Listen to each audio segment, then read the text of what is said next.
All right. What's your name? Oh, my name is Jennifer Henry. Okay. Where do you live? I live in Islington, St. Mary, Jamaica. I see where you live. How did you get here? What's going on?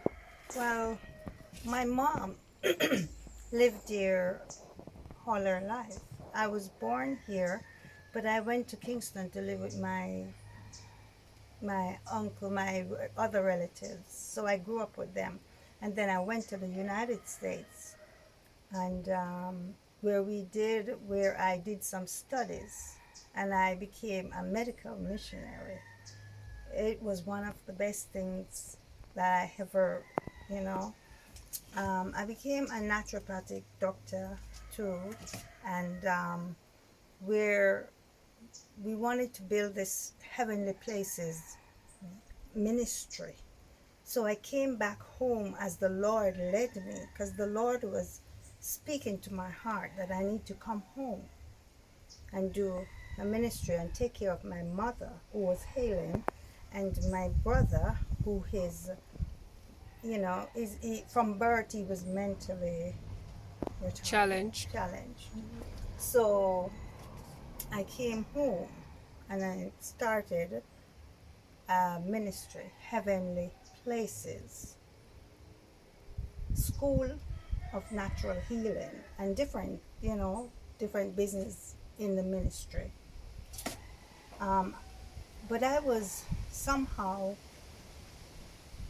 attacked and robbed, and a lot of things were stolen, and a lot of fights because this area is more like a sorcery. They didn't want something like this being, be In the um, area, right? going on in this area. They they are more sorcerers. So I came not knowing. This is where the Lord led me because the Lord wanted His ministry to be in the midst right here for whatever reason, and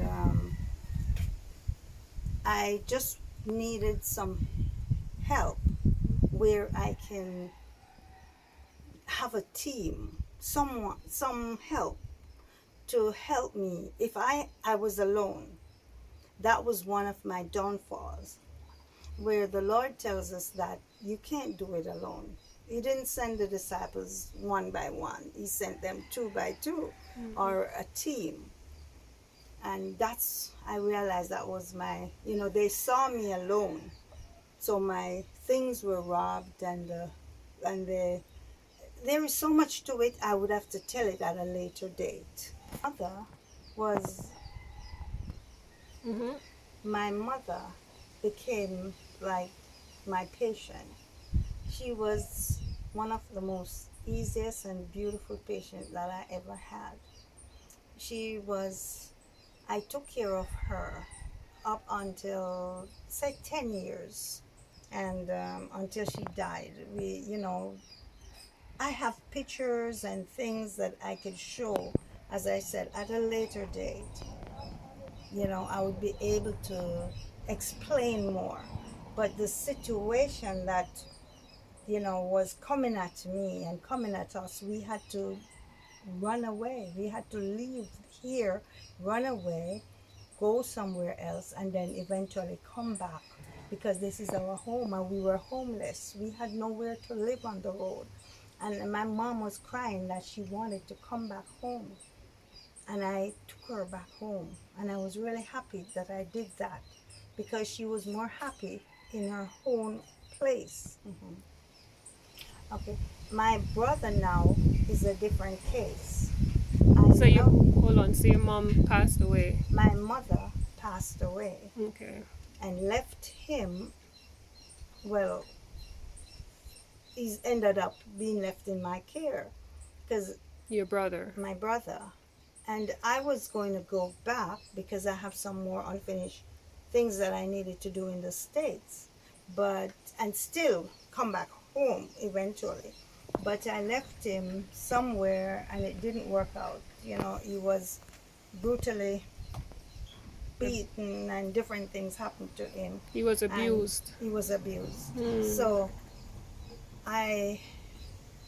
because in 5 days he was abused. Hmm. So what happened at the facility where he was? Mhm. So then I decided I can't go. I cried all day and night. I cried. I never cried like that in my life.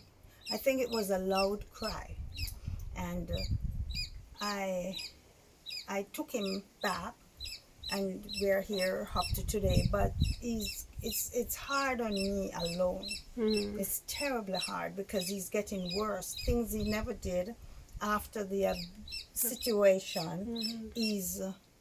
He's not the same Mhm. anymore since that incident. And because of that, I cannot just leave him by himself. I could have maybe gone and work and do something else, but I can't do that because I must. The Lord says we are our brother's keeper, and I cannot leave him by the wayside. So that's what, but as I said, I just need help to get the ministry out there.